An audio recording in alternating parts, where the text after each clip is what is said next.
ఓం నమో శ్రీ లక్ష్మీ వెంకటేశ్వరాయ శ్రీ మహాగణాధిపతియే నమః. గురవే సర్వలోకానాం భిషజే భవరోగిణాం నిధియే సర్వ విద్యానాం దక్షిణామూర్తయే నమః. ప్రేక్షకుల నమస్కారాలు తెలియజేస్తూ మనం ఈ వారం రాశి ఫలాలు తెలుసుకుందాం. ఈ వారం రాశి ఫలాలు మనం తెలుసుకుందాం. మరి తారీఖు జూలై 12 నుండి జూలై 18 వరకు గ్రహాల యొక్క పరిస్థితి చూసినట్లయితే వృషభ రాశిలో చంద్రుడు కుజుడు, అదేవిధంగా రవి బుధులు మిథున రాశిలో, కర్కాటక రాశిలో గురుడు, సింహరాశిలో శుక్రకేతువులు, అలాగే మీనరాశిలో శని, కుంభరాశిలో రాహు. అంటే చంద్రుడి యొక్క సంచారం మీకు వృషభ, మిథున, కర్కాటక, సింహరాశుల్లో ఈ వారం చంద్ర సంచారం ఉంటుంది. అయితే ఇప్పుడు మనం 12వ తారీఖు నుంచి 18వ తారీఖు వరకు అనుకున్నాం కాబట్టి ముఖ్యమైన పండుగల్లో 12వ తారీఖు మాస శివరాత్రి.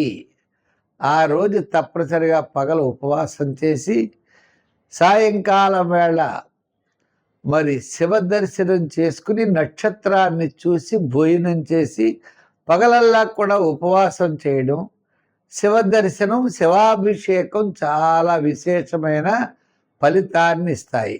అంటే రాత్రి చతుర్దశి ఉన్నటువంటి రోజు 12వ తారీఖు కాబట్టి మాస శివరాత్రి వచ్చింది. ఇంకా సావిత్రి వ్రతము అని 14వ తారీఖు సావిత్రి వ్రతం అని ఒకటి ఉంది. ఈ సావిత్రి వ్రతం మరి వివాహం కానటువంటి స్త్రీలు కూడా ఈ సావిత్రీ దేవిని పూజిస్తూ ఉంటారు. ఇంకా తర్వాత 12 తర్వాత మనకి 14 సావిత్రి వ్రతము, 15వ తారీఖు గురుమూఢమి ప్రారంభం. అంటే గురుడు రవి కలుస్తారన్నమాట. కర్కాటక రాశిలోకి వచ్చేస్తారు, గురుమూఢం ప్రారంభం అవుతుంది. 16వ తారీఖు మరి పూరి జగన్నాథుడి యొక్క రథయాత్ర. అవి చాలా విశేషం. జగన్నాథుడిని మనం సేవించాలి. ఆ జగన్నాథుడు మన యొక్క సమస్తమైనటువంటి సంపదలు ఇవ్వడానికి లక్ష్మీ సమేతుడై ఉంటాడు.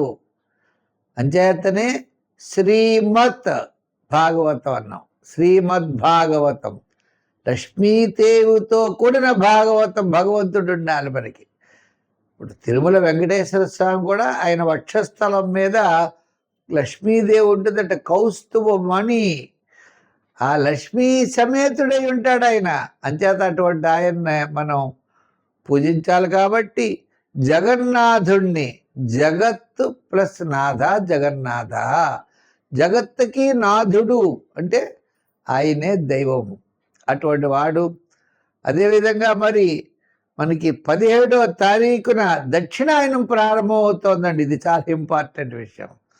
అంటే మకర రాశి నుంచి కర్కాటక రాశి వరకు ఈ యొక్క ఉత్తరాయణ పుణ్యకాలం కర్కాటక రాశిలో ప్రవేశించిన వెంటనే సూర్య భగవానుడు మనకి దక్షిణాయనం ప్రారంభమవుతుంది. కాబట్టి 17వ తారీఖు నుంచి మనకి దక్షిణాయనంగా చెప్పారు.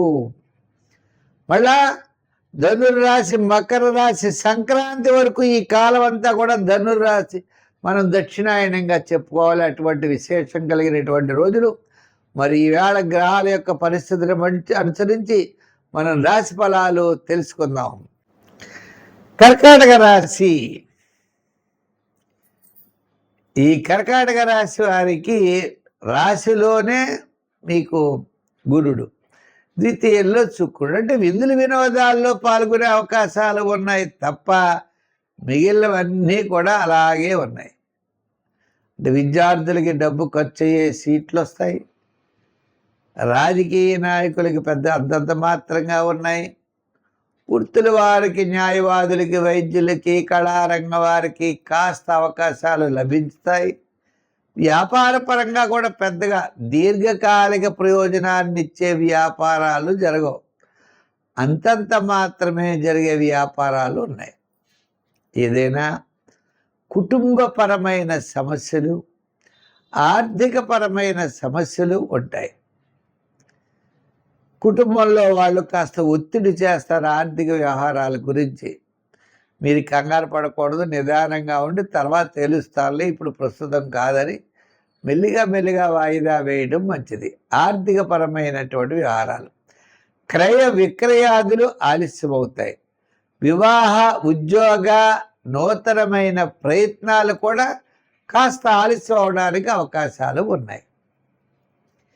మరి ఇటువంటి పరిస్థితుల్లో ఈ కర్కాటక రాశి వారికి గ్రహములన్నీ కూడా సామాన్యమైన ఫలితాలు ఉన్నప్పుడు, అన్ని రంగాల వారికి కూడా సామాన్యమైన రిజల్ట్ కనబడుతున్నప్పుడు మనం ఏం చేస్తే బాగుంటుంది? కాస్త మెరుగైన ఫలితాలు. మనం ఎక్కడో సాధ్యం కాని దాన్ని సాధ్యం చేయలేము. కానీ ఇబ్బందులు పడకుండా ఉండడాలంటే ఏం చేయాలంటే నవగ్రహ ప్రదక్షిణ చేయాలి. నవగ్రహాల చుట్టూ తిరగండి. ఏ ధాన్యం అవకాశం ఉంటే ఆ ధాన్యం ఆ గ్రహం దగ్గర పెట్టేయండి. శనివారం అనుకోండి ఇన్ని నువ్వులు చల్లండి, శుక్రవారం నాడు బొబ్బర్లు, గురువారం నాడు శనగలు, ఇలా అవకాశాన్ని బట్టి ఆయా ధాన్యాలు మీకు అవకాశాన్ని బట్టి అక్కడ వినియోగం చేయండి. దీని ద్వారా ప్రమాదాలను నివారించవచ్చు. కాస్త ఆర్థికపరమైనటువంటి సర్దుబాటులతో, ధైర్యంతో, చేయగలనే ఉత్సాహంతో, పాజిటివ్ వైబ్రేషన్స్తో మనం ముందుకెళ్ళడానికి అవకాశాలు ఉన్నాయి. ఎక్కువగా నెగిటివ్గా ఆలోచించకండి. నేను చేయలేను, నేను చెందలేను అని అనుకోకండి. చేయగలను అని అనుకుంటూ దైవబలాన్ని సాధించి తద్వారా మీరు విజయం సాధించండి. సంఖ్యల్లో 2, రంగుల్లో తెలుపు రంగు ఎక్కువ వాడండి. ఆరాధనలో నవగ్రహారాధన చేయండి. ఏదో నిప్పులు బాధలు అంటే అసంతృప్తిగా, లేజీగా, పనులు ఉత్సాహంగా చేయకుండా మనం కాలక్షేపం చేస్తూ ఉంటాం. ఇంచేత గ్రహములన్నీ కూడా స్తబ్దతగా ఉన్నప్పుడు విద్యార్థులు చేద్దాంలే అనుకుంటారు. రాజకీయ నాయకులకు అవకాశాలు ఉండవు. వృత్తుల వారికి కూడా ఈవేళ కాకపోతే రేపు కాదు ఎల్లుండాను అనుకుంటూ ఉంటారు. ఇన్ టైంకి వెళ్ళరు. వ్యాపార పరంగా కూడా అంతంత బద్ధకిష్టులుగానే ఉంటారు.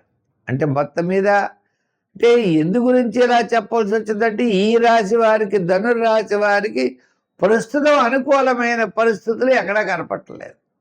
ఏదో వేళకి తిండి తింటారు. విద్యార్థులు అంతంత మాత్రంగా ఉన్నారు. రాజకీయ నాయకులు కూడా అంతే.